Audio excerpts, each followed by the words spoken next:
Late afternoon in the Midlands, and as the traffic builds, the calls keep coming at Crouch HQ. Hello, it's Steve at Crouch Recovery, you alright? Where are you at the moment? And when a high priority job comes in, this well-oiled machine slips into gear. So we'll just get somebody out, you alright? As they dispatch the right team for what could be a challenging mission. Let the games begin. In rush hour on the M1, a lorry filled to the brim with fizzy drinks has caught fire, causing chaos for commuters. The fire service is on scene, and Highways England have been forced to close the road, leaving thousands of commuters at a complete standstill. This will be a massive rescue, requiring multiple recovery vehicles. So Incident Manager Steve Kelly is immediately dispatched to coordinate the huge operation. We've got a lorry on fire on the M1 between junction 21 and 21A, northbound, so time of day it's going to be causing mayhem. The lorry's still on fire at the moment, so the key thing is safety. You know, we need to make sure everyone's safe, but one of the things I need to establish quickly is how bad the vehicle is, what equipment I'm going to need there, and more importantly, what the load is. You know, because we need to know if it's a volatile load, if it's a chemicals, anything like that, because we haven't got that information at the minute. The trouble is, the job it's happened at the worst possible time, really. It's Friday afternoon, just coming into the rush hour period, so there's going to be pressure on us to get this cleared as quick as possible to try and get this motorway open, because there's going to be a lot of unhappy motorists this evening, stuck in traffic. Just 12 miles away from the burning lorry, recovery op Mark Hart is also on his way to the scene. It's going to be a mess, for a start. The details are sketchy. I've got enough to go to the job, but I can't really formulate a plan. I don't know if the trailer wheels are going to be burnt. I don't know if the fifth wheel coupling is going to be weakened, what structure remains. It's still going to be very, very hot.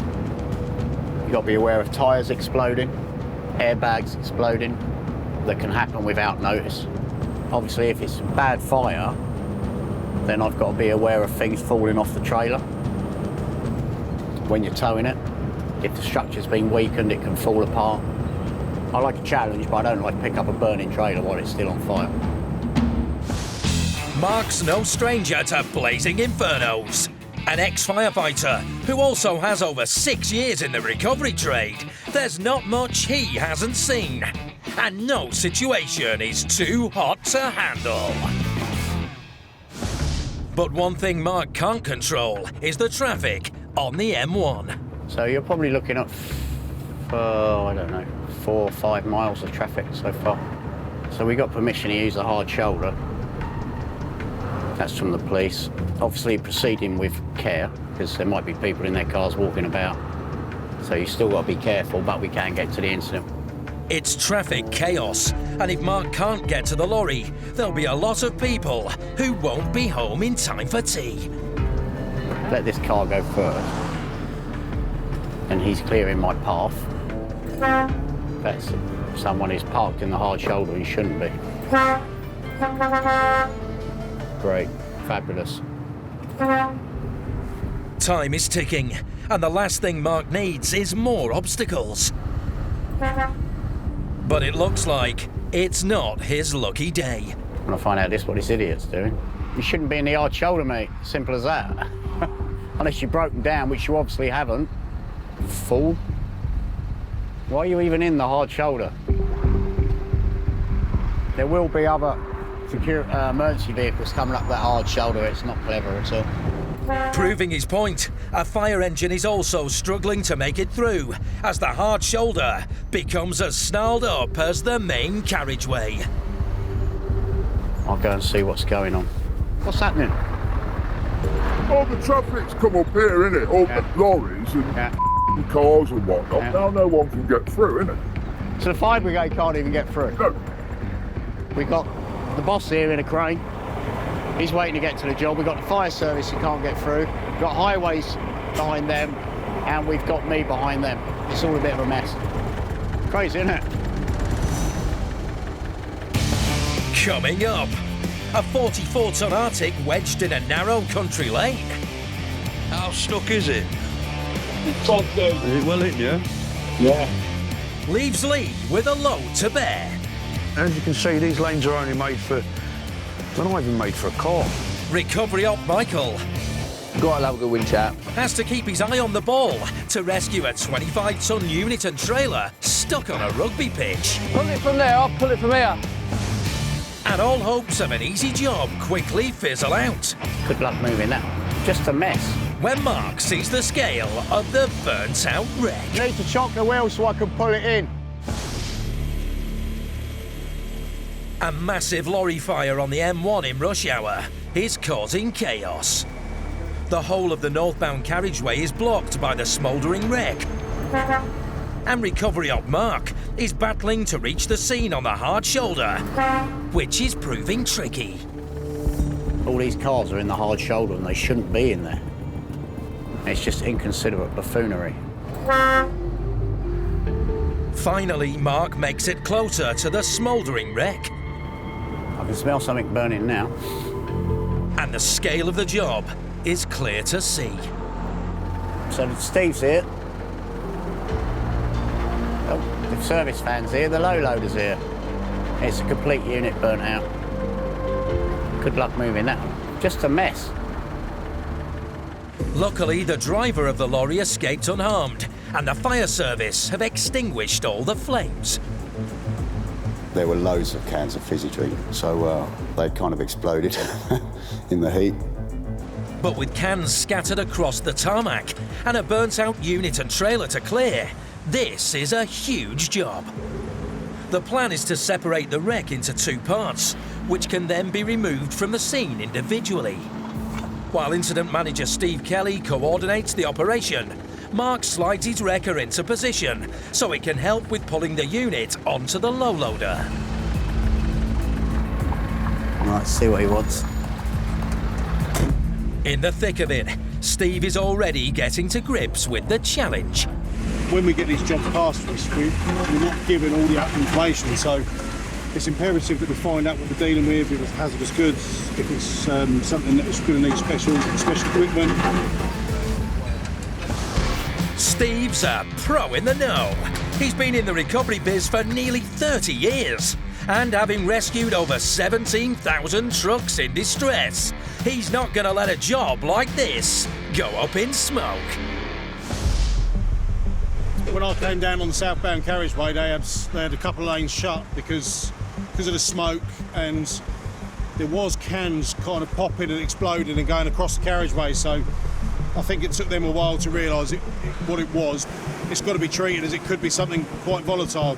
One of the first things we need to establish what it was loaded with, so we need to work out, is it going to create any further hazards, you know, is it chemicals or anything like that, but it turned out to be just cans of fizzy drink.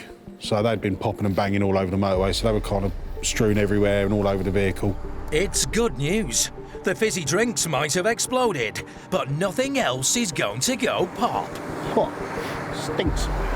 And now with Mark on scene, he's got just the pulling power to shift that tractor unit. His Scania R620 wrecker packs a punch. It's 32 tons of pure recovery muscle. And with over 25 tons of winching power, it's exactly what the team need to tackle this carbonated catastrophe. The fifth wheel pin linking the unit and trailer has been disconnected, and the team can now hook up chains to the cap so it can be shifted. But hauling the cremated carcass onto the low loader won't be easy, especially one with no tyres or wheels. The problem when the vehicle burns out is it generates so much heat it can actually kind of melt its way into the road. Winch cables at tension, the tug of war can start.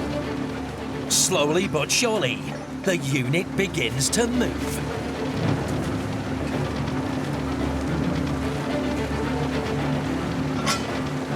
At last, the mangled wreck is off the road, and once the debris is cleared, Mark can move his truck into place for the trailer. Right, we're just going to hook up the trailer. Underlift in position, Mark can attempt to hook it up to the fifth wheel pin. Need to chock the wheel so I can pull it in. I could try and loosen it a bit, but it's coming in. Hang on a second. Successfully coupled, Mark can retract his underlift in preparation for towing. Yeah, that should have it. You want to stick the pin in? But the M1 has now been disrupted for nearly 3 hours. There's a huge backlog of commuters caught in the bottleneck. And Steve's feeling the heat. That's it, we're just getting the vehicles away from the scene and then clear the rest of it up. We've got 2 lanes open. I think they're opening the junction further down now. The priority now is just getting this lot cleared up and getting some lanes back. But before the trailer's moved, the team must ensure it's completely safe. The side posts are flapping about, so we're just trying to lock it back in. Because of the heat's got to the locking mechanism, we just put a big cable tie around it so it can't unclip. So it just keeps it from flapping about and putting other road users at risk. We've got a duty of care to other motorists, so we need to make sure that when we're towing this down the road, it's as safe as it can be. Square up a bit so we can get the JCB. Yeah. No worries. With one side secure, Mark moves forward so the team can get to the other side. And using a digger arm to raise the roof, they secure the last loose post. But after giving it a final once-over, Mark's still not happy. Do you just want to zip your grinder through that? It's flapping about and it looks fucking terrible. I just have to be careful. Are you all right? Yeah, it's only going to rub. I ain't going to go ripping down the road, am I? Anything that's going to fall off and fucking hit someone. Right, I'll just pull down the road, guys. Yeah, no worries. Finally, the trailer is on its way, and Steve can turn his attention to clearing the scorched debris. Priority now, we're going to get this equipment out of the way and get the road swept. Hopefully, in the next few minutes, we should have 4 lanes of traffic open again. With the support of a digger and telehandler, the mountains of charred cans are removed from the road. We're going to find the scrapings off the road now. Then the tip boys can go, JCB and telehandler can go. At last, one of Britain's busiest motorways can be fully opened. I bet there's at least 8 or 9 miles of tailbacks at the moment, so it's Friday evening, everyone's trying to get home or get somewhere, so it's probably happening the worst day and the worst time, so part and parcel of the job really. You just you think you're in for an early finish on a Friday, think again. To be honest, the job went very well. All the resources that we organised came together well. No, I didn't get home till Friday dinner, did I? And although he's in need of a good meal, he's not that keen for a carbonated beverage to go with it. The one thing is, once you're done clearing up that many cans of fizzy drink, the last thing you want to do is crack open a can of fizzy drink.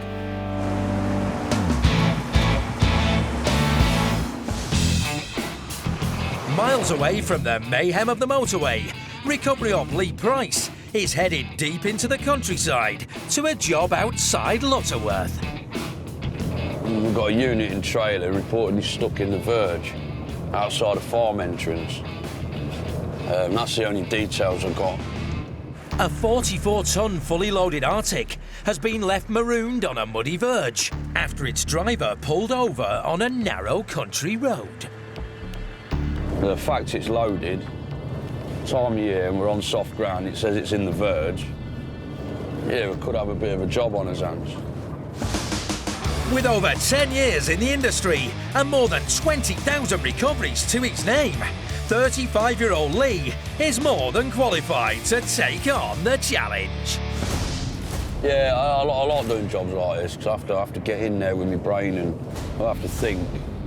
And it's even better, all right, it's cold, it's damp, but it's dry, so yeah, just get some gloves on, keep the old woolly hat on and we'll get it out. There it is there, look. But the country road is barely wide enough to fit Lee's own vehicle.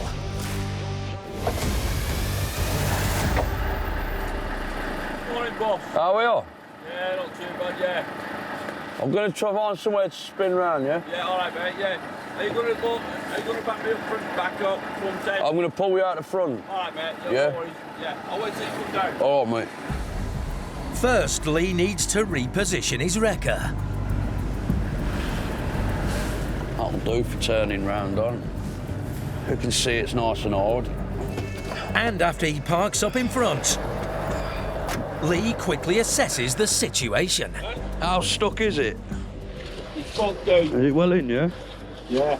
Oh, you do let a car buy something? No, the horse box. Oh, was it? Yeah. Fucking hell, man. Yeah, I know.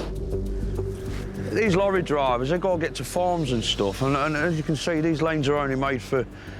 They're not even made for a car. Horse and cart back in the day, so he's delivering goods or taking goods away to the local farms, and then, of course, no one else can get by once he's here, so he's pulled over and, to let another large vehicle past, and they've gone on the jolly way, and this guy's got stuck, unfortunately. You know, a good 50% of the truck was into the soft verge. I get a bit apprehensive when they're loaded and they're on the soft verge, because till I start pulling on it, I don't know what's going to happen. I don't know how easy it's going to come out. Getting stuck in, Lee decides his best option is to first try a single cable winch from the front. The driver's put the towing eye in there already. I'm going to give it a go. So yeah, we'll chuck a line on it and we'll see how it behaves. Hopefully, he can knock it in gear and he can assist it out, and we'll do it with one line. And Lee's got just the wheels for the job. His Volvo FMX, capable of winching a whopping 15 tons and with a 540 horsepower engine, it's ready to throw some weight around. Lee will need all the help he can get to shift this chunky beast out of its muddy hole. The vehicle's loaded. It's quite heavy, so I'm going to put the legs down just hopefully to just anchor us where we are. When you do it right, the lorry fucking anchors in there and we can pull it out. Wrecker stabilised, Lee starts rigging up. I'm just giving this a go with one cable at the minute because I don't believe it's stuck too much. We never know till we start pulling. And like I say, he's put his towing eye in there. We're going to have a go on that. We'll start struggling, then I'm going to get the VDZ kit out and we're going to do a proper pull on it. But just using a single line is risky.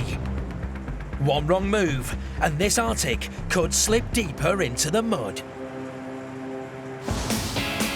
Lee's not the only one dealing with soft ground. Over in Hertfordshire, covering thousands of miles of roads from motorways to country lanes, and attending over 100,000 incidents a year. Lantern Recovery, Gary speaking. Lantern Recovery have been rescuing vehicles for over half a century. Good afternoon. For a winch out.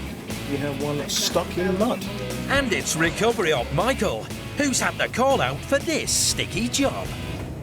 From the pictures that I've seen, it's a high-ab unit with a 75-ton Cormac crane on it. They've driven into the field to either collect or drop a box, I'm not sure which. And unfortunately, just the weight of the tractor unit alone is just sunk in the mud. Delivering a container onto the side of a rugby pitch, a tractor unit and trailer carrying a crane has been attempting to get its footing out of the field and ended up stuck in the mud. Michael's hoping when it comes to getting it out, his wrecker will play ball. This will be the first winch out for the new girl on the block, so we'll see how she handles. There's many things that could go wrong. The cable could snap. It could keep pulling the lorry backwards. So you never make assumptions from a picture until you actually get there, and then you start putting your cables and stuff on. So because you'll only make yourself look silly. Not one to wing it, 29-year-old Michael's game is getting vehicles out of trouble. And after 10 years in the business, he knows the score. There's one thing he's clear about. Just hope it's not too muddy. I don't like the mud. This truck is going nowhere near the mud. This is staying on the firm. I'm not going anywhere near the mud. Just had it washed. Arriving through the extremely narrow entrance, Michael finds a solid spot to park on before getting ready to tackle the job. Right, let's go get dirty. Dirty, dirty, dirty. And it's not any old customer who needs rescuing. It just happens to be Michael's ex-boss. So no pressure then. The driver that's in it today, who I gracefully know quite well, so I can't take the mick out of him, because we've all got stuck in the mud. In this case, the field that he got stuck on did look really firm. It was only just the fact that the ground was just a little bit too slippery that he couldn't get any traction.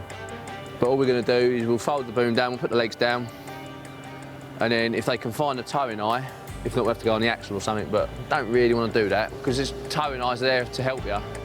Before Michael can do any heavy towing, he's got to stabilise his truck for its first winching tryout. Gotta love a good winch out. Combining strength, power, speed, agility and endurance, the star player in this game is the Volvo FH Globetrotter XL. This 26-ton Hulk is ready to dominate the field with a 90-metre steel winching cable capable of pulling a massive 25 tons. But first, Michael has to put his own muscle to the test. Might have to bring the lorry back a couple of extra foot, but we'll see. You know. I need Mr. Muscles. Although Michael manages to rope in his ex-boss, there's a lot of ground to cover with the winch cable. It should be enough. The tractor unit on its own weighs in excess of 20 tonnes, so it is a heavy vehicle on its own. So it really was just a case of getting the cable out and just dragging him out. It's a good customer, can never do enough for you. That should reach just a couple more spools. But there's still more cable to reel out. Pull it from there, I'll pull it from here. That should be enough, I think. Yeah, that's as much as we can do. I'm getting out a trusty 10mm chain because the hook won't fit around the towing eye. Is the passenger door open? Look in there, normally in there. The towing guy screws onto the front of the tractor unit so that a cable can be connected. Because without it, this truck is going nowhere. I thought Daisy was supposed to look after his motors. Coming up, rescuing a distressed Arctic down a verge.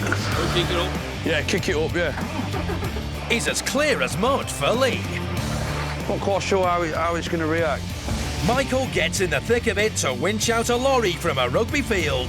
Oh, we'll have to stick a soft shot round the axle then. But the end goal keeps moving. Go that way. No, other way. Other way. And fighting to clear an electric vehicle as rush hour builds. If I lift it from the wheel, this wheel's going sky high. Leaves Op Jordan powerless. It's dangerous. You want to block the road enough so people slow down. In Leicestershire, recovery op Lee's on a mission to winch a 44-ton Arctic stuck in a muddy verge. We never know till we start pulling. He's only using a single cable for the job, but he's got a crucial bit of kit to give him a helping hand. And what I'm going to do now is I'm going to put a snatch block in off the wrecker, and what that's going to allow me to do is that's going to allow me to keep the direction of pull where I want and put less strain on the cable. By rigging the winch cable up with a snatch block, it'll give him maximum pulling power and keep the truck on the straight and narrow. This is me mate, this is. One of me pals. This is a snatch block. It'll put less strain on the cable. Without these, a lot of the recoveries I do wouldn't happen. If I could take these for a drink down the pub, I would. But Lee's wrecker is taking up the entire road, forcing cars to find other routes. So time is of the essence. He quickly attaches his cable before giving directions to the driver. Well, what I'm going to do is, I'm going to bang some tension on that line. Yeah. You're going to sit in it, build the air up if it's gone down. Yeah, will do. Put it in gear, and then just gently light, and I'll assist you, see if it comes out. Yeah. It might not. Failing that, if it starts, if it starts being awkward, I'll bolt a frame on the front, and we'll give it a good pull. Yeah. No worries. All right, mate. So yeah, jump in there. It's the moment of truth. Can Lee's single cable take on the force of this mighty monster? Bit apprehensive about this one. I'm not quite sure how it's going to react. But yeah, I feel a bit lucky today, so we're going to give it a go. We'll kick it up. Yeah, kick it up, yeah. As the driver revs up the engine and Lee piles on the winch power, the Arctic begins to slowly edge forward, inch by inch.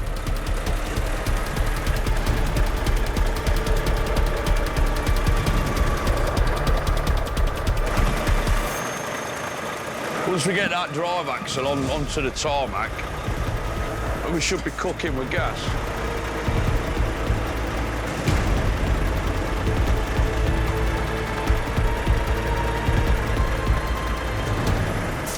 Handbrake on! Now the front end is on the tarmac. The wheels of the Arctic have traction of their own. Well, yeah, it's looking like it's out. Just have a walk round, check that nothing's fouling the wheels as they're going round.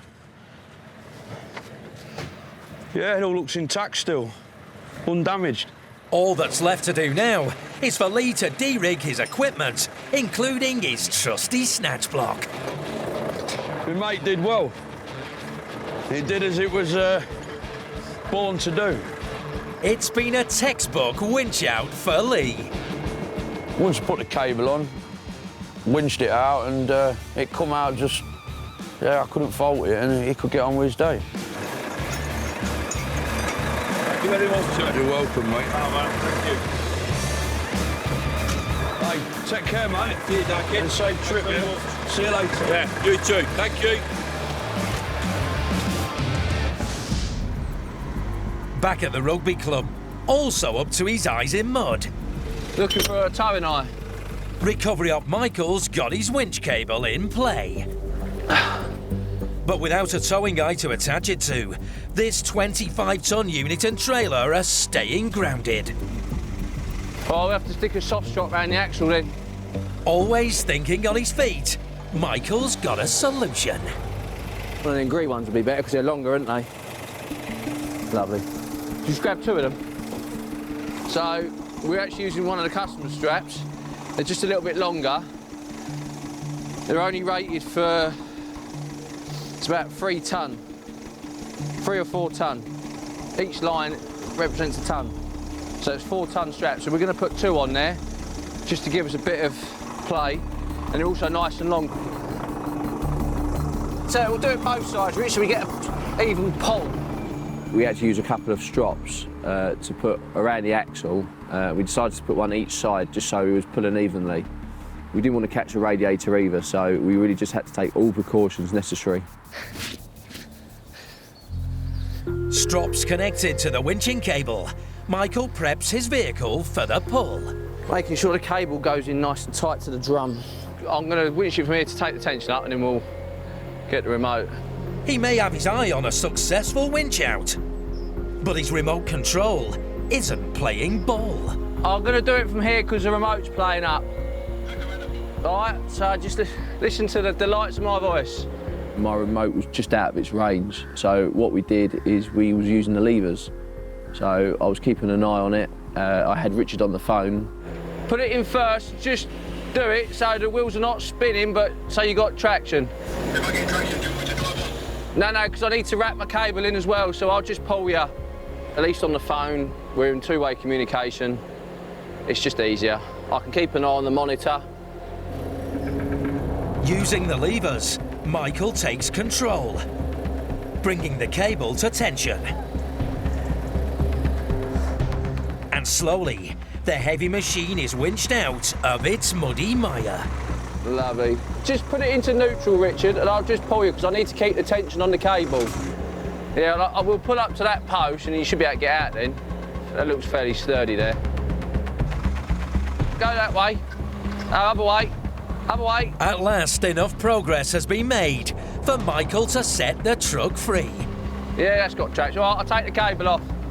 So, because he's a unit and trailer, what we're going to do is we're going to take the cable off, take all the straps off, Just so Richard, when he needs to get out, he can go around the post and then straight out. Because if we continue pulling him this way, he won't get out. All that's left to do is a spot of winch cable retrieval. We'll pull up and pull out the car park so he can then literally just swing around. But we'll hang around just in case he gets stuck again. But having been rescued from the mud, this bulky beast must now face another challenge. There are just inches to spare as the driver expertly navigates the awkward exit, barely leaving a trace. And don't worry about the branches, they'll grow back. Finally on firm ground, everyone can celebrate. That was actually a nice winch out. It wasn't too hard, wasn't too muddy. Lovely people down there. Both walked away with a free drink. Unfortunately, he wasn't alcoholic. He's mucked in, he's out, we had a good laugh. And we were all both on our way home. You'll probably see him flying past me in a minute. The light's fading. And 50 miles away in London, youngster Jordan's navigating the capital's busy roads on his way to a call-out.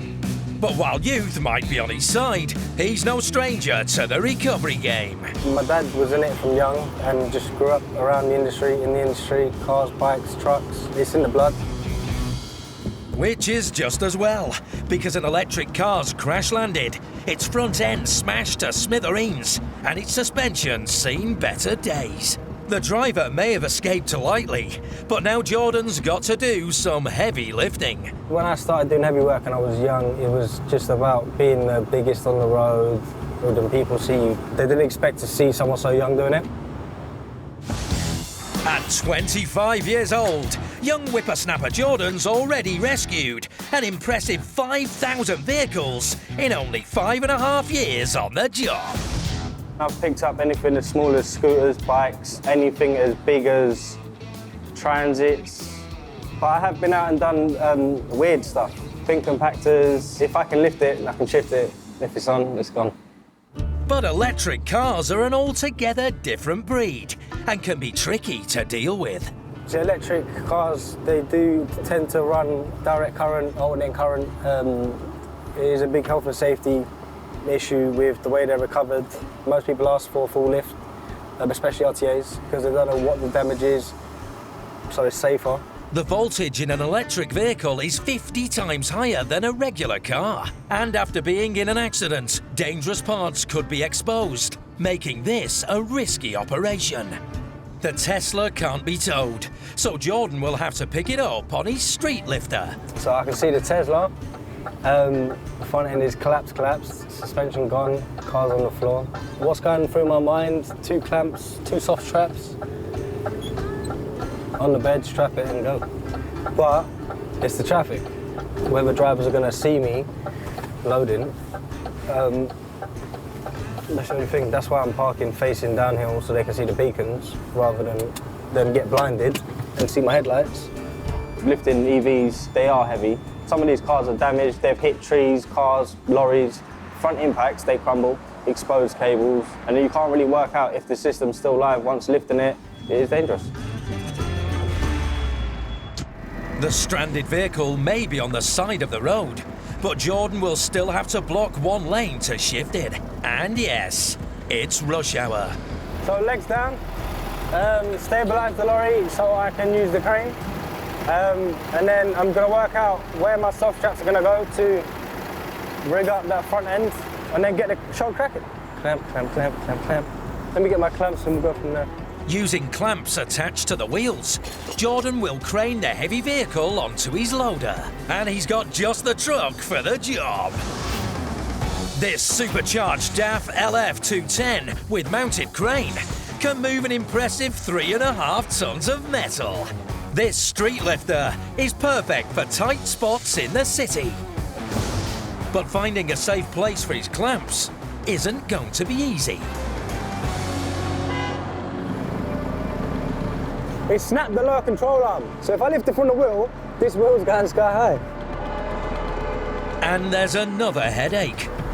It is dangerous. Obviously, you try not to block the road as much, but you want to block the road enough so people slow down. You know what I mean? The legs have indicators on them, but no one cares really. If he can't use clamps, Jordan's got another solution. So soft straps, it's just easier to rig up to anywhere you can't use clamps on pretty much. They're strong, I think it's 2 ton per strap, and it saves a lot of time, a lot of messing around. Obviously chains cause damage, material, it gets the job done. Blocking the road, vehicles are forced to overtake his truck, passing by just inches from where he's working. The pressure's on for Jordan. Any hopes of getting this electric vehicle off the road are going into the red. Because these cars are so solid on the front end, there's hardly any rigging points or any strong points. The subframe's pretty much solid. With a damaged front end, there's nowhere to attach the strop. Everything's just a failed attempt at the moment because every hole is a dead end and... Oh, no. Coming up, Jordan's up against rush hour traffic to shift a broken down car. It's kicking off, mate. Big! Before taking it for a spin. That's not meant to happen. It's rush hour in London, and young recovery op Jordan's truck is causing traffic chaos while he blocks a lane, trying to hook up an electric vehicle to his crane. Yeah, everything's just a failed attempt at the moment because every hole is a dead end. To lift the car, he needs to find somewhere to attach a strop. Yeah, there's actually nothing here, and I can't reach. But impatient drivers just want to get home, even if it means trying to overtake the rescue truck at any cost. Once I'm parked in a live lane and I'm bottlenecking the high road, people pull out on each other. The longer you take, the more dangerous it is for you, other people. The quicker you move, the quicker you can get the job on and gone. Up against it, Jordan gives it one last bash. I think we may have luck. So because that side's collapsed, this side's obviously a lot lower, so I can't get the clamps out. So it's either jack it up or just lift it on a soft strap. I'll have to block the strap so it doesn't touch the wing. Right, we're just about done. Let's get lifted and get the fuck out of here. And not a moment too soon. It's kicking off, mate. Beep! Yeah, they're not liking the fact that we're blocking the road. That's for sure. Job's got to be done, you know what I mean? It's blocking the bus lane, so it's got to be moved somewhere. Bad, isn't it? Beep! But the problem is, once it's strapped, because it's been in an impact, you don't know what else is broken, so you end up rigging to something that's broken or weakened. There's only one way to find out if it's safe enough to lift. Let's see how she lifts. It's make or break. Slowly but surely, Jordan's crane raises the crushed car. It's heavy, it is heavy, but at the end of the day it's a Tesla and it's riddled with batteries. But it's in the air, it's going to be on the bed, and then we can go home, hopefully. With most EVs, with obviously the motor, the batteries and X, Y, Z, they can weigh in excess of 3.5 tonne. My crane, I think my safe working load's 3.5 tonne, so I am working up to my limit, basically. So it is a struggle. But I'm going to try and spin this facing forward, yeah? Jordan wants the car facing forward, but it seems it's got other ideas. Dude, that's not meant to happen. Shooting off like a rocket into its own orbital spin. Right, it looks like it's going to have to go on backwards. Sometimes you have to choose your battles, so Jordan picks the path of least resistance. I'm going to stick one strap over it and then I'm going to roll into the bus stop so I can let these lovely people go home. I don't want to be more of a problem than what I am now. Right, let me roll into the bus then. As far as I see it, our job mainly is to clear the road. You know what I mean? Clear up all the debris, pick up all the casualty vehicles, clear the roads, and let their traffic crack on.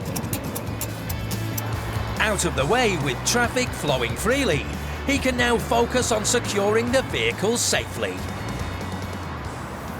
Obviously, because there's a lot of debris hanging off the back, I'm going to have to now make sure that nothing's going to fall off while I'm driving. Yeah, other than that, job done. The traffic flow was alright for about 20 seconds. After that, it kind of went south. So you kind of wonder, like, if I lift that, will that come off? If I lift that, will it fall off? What will fall off? Will the engine fall out? Will this fall off? You just kind of got to just get it done as quick and as safe and as quick and as safe as possible. Shift almost over. Jordan needs to finish up so he can head home and recharge his own batteries. So yeah, drop it off, stick it in storage, and yeah, diesel up, fuel up, wash the truck, and yeah, M25 home.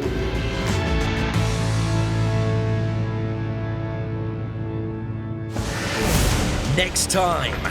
Go on, keep it coming. Keep that catch line coming out. The lads take a gamble on a giant fruit machine. It's creaking, it's twisting, it's bending, it's snapping, and you're waiting for something to give way. It's either going to stay together or it's going to fall apart. There's just not a lot of room underneath there. There's a tight squeeze for Sean to save a lorry's broken down suspension. It could be a nice easy fix, or this could be hell. Ow! I am struggling to find the hole. You won't get a better truck than this. And a vintage vehicle helps Rory shift some antique wood. When he fires that up, you listen to this now. Don't get any better than that.